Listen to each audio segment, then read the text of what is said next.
How to play games on Netflix. Hello guys and welcome back to the channel. In this video, I'll show you how to play games on Netflix using your phone. So let's get started. First of all, you're going to open the Netflix application and sign into your account. Next, you're going to head over to the home screen and simply scroll till you find the Games tab. So here you can see that there is a whole Games tab. You can click on My List in order to see all the games that you have added to your list.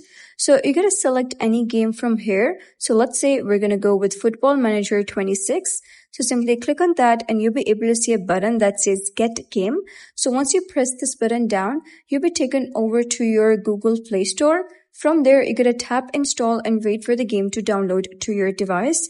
Once installed, you're going to open the game and sign in with your Netflix account. If prompted, you can then start playing right away. And that's it. That's how you can play a game on Netflix on your phone. So if you found this guide helpful, please consider subscribing and leaving a like. It really helps me out, and I'll see you next time.